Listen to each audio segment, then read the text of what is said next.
দিনাজপুরে বাংলাদেশ ধান গবেষণা ইনস্টিটিউট উদ্ভাবিত উচ্চ ফলনশীল ধানের জাত ব্রি ধান ১০৮ এর নমুনা শস্য কর্তন ও মাঠ দিবস অনুষ্ঠিত হয়েছে।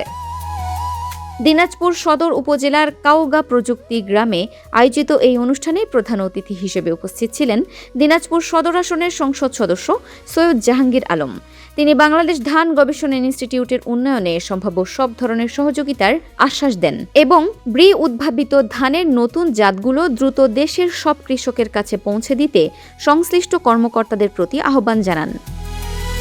প্রধান অতিথির বক্তব্যে তিনি বলেন, বর্তমান সরকার শত শত কোটি টাকার ঋণের বোঝা মাথায় নিয়ে দায়িত্ব গ্রহণ করেছে।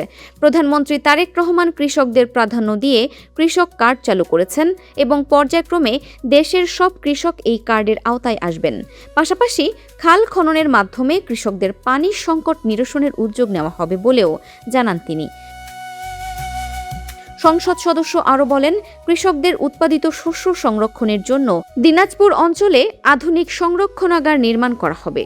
সারা দেশে নতুন ৬টি আঞ্চলিক কার্যালয় স্থাপনের মাধ্যমে স্থানভিত্তিক ধানের জাত ও প্রযুক্তি উদ্ভাবন এবং বিদ্যমান গবেষণাগার উন্নয়ন শীর্ষক প্রকল্পের অর্থায়নে এবং বাংলাদেশ ধান গবেষণা ইনস্টিটিউট আঞ্চলিক দিনাজপুর কার্যালয় এই মাঠ দিবসের আয়োজন করে।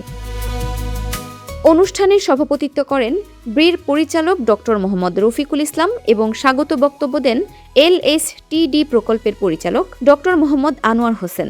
বিশেষ অতিথি হিসেবে বক্তব্য দেন কৃষি সম্প্রসারণ অধিদপ্তর দিনাজপুর অঞ্চলের অতিরিক্ত পরিচালক মোহাম্মদ রিয়াজ উদ্দিন এবং ADD মোহাম্মদ মুস্তাফিজা রহমান।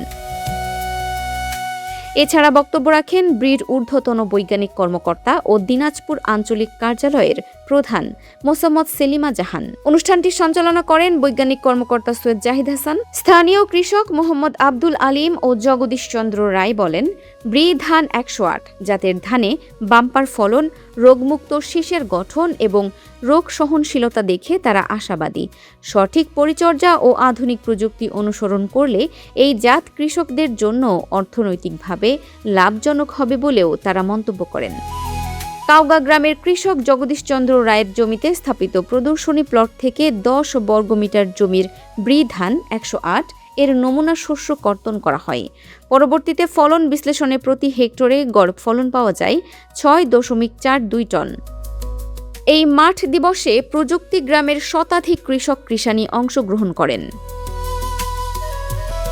আরেফিন ফারহা, দিনাজপুর টিভি।